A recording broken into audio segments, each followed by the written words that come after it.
Hello and welcome to another weekly property roundup in under 5 minutes. Straight into it this week, Knight Frank releasing fresh data that house listings are down 33% year on year, and looking at the southwest in particular, seeing a fall of 42% in new listings. So listings really drying up in certain parts of the country as well. Although the good news is appraisal levels are up at the highest levels since September. So hopefully a bit of balance there to the undersupply that we have coming.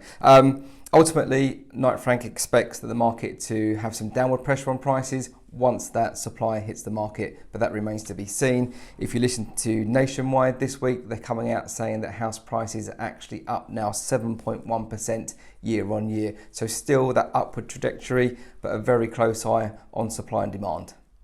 The Bank of England this week releasing data saying that mortgage lending is at an all-time high. That's £12 billion that was lent in March compared to just £6 billion in February.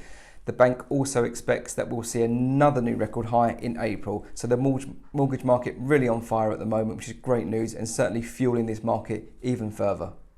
Now, despite the record levels of lending, first-time buyers are still struggling to be accepted for a mortgage. Only 1 in 5 are successful at their first attempt. That's according to Aldermore Bank, who said this week the main barriers continue to be overdrafts, gaps in employment, student loans and credit card debt. So first-time buyers struggling with that first application. It's not to say they won't be successful on another application, but it just shows it's still very difficult for first-time buyers if they haven't got their finances in order straight away.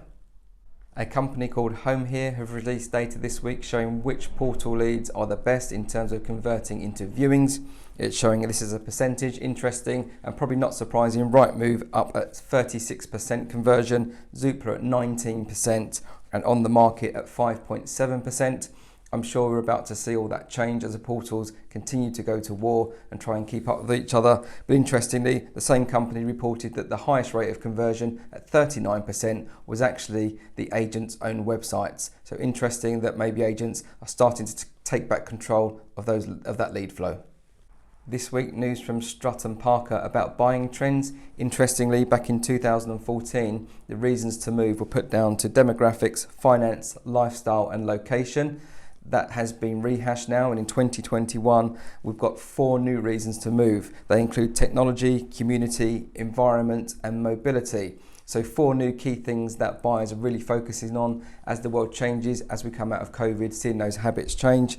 And also the survey suggests that 29% of respondents to the moving survey said they'd like to move to a big city, and that's actually up from 12% from the same question in 2016. So COVID may not have put people off moving out of a big city. In fact, it looks like people want to move back in. So there's a very fluent market out there, but these new buying trends, certainly something to look out for.